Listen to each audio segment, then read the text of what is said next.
ગાંધીનગર જિલ્લા વહીવટીતંત્ર દ્વારા રામકથા મેદાન ખાતે ભવ્ય બાઇક રેલીનું આયોજન કરવામાં આવ્યું હતું, જેમાં રાજ્યના મુખ્ય નિર્વાચન અધિકારી પી ભારતી, ગાંધીનગર જિલ્લા કલેક્ટર મેહુલ દવે અને પોલીસ અધિક્ષક રવિ તેજા વાસમ શેટ્ટી ખાસ ઉપસ્થિત રહ્યા હતા। તો આ તબક્કે આયોજન અંતર્ગત રાજ્યના મુખ્ય નિર્વાચન અધિકારી પી ભારતીએ મંતવ્ય સાથે ખાસ વાતચીતમાં જણાવ્યું હતું કે લોકશાહીના આ મહાપર્વમાં લોકો વધુમાં વધુ મતદાન કરે અને મતાધિકારને સમજે તે હેતુથી આ આયોજન જિલ્લા વહીવટીતંત્ર દ્વારા કરવામાં આવ્યું હોવાનો સ્વીકાર કર્યો હતો। ત્યારે આ ઉપરાંત મુખ્ય નિર્વાચન અધિકારીએ તમામ મતદારોને પોતાના નામ વોટર સર્વિસ પોર્ટલ પર ચેક કરી લેવા માટે પણ જાહેર અપીલ કરી હતી।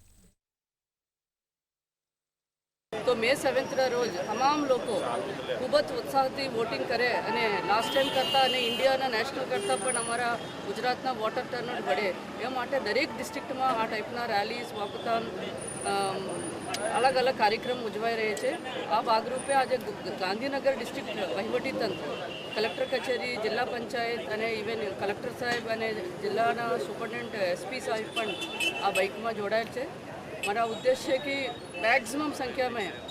All female voters, young youth, new voters, तमाम सीनियर सिटीजन तमाम लोग को आमा सेलिब्रेशन में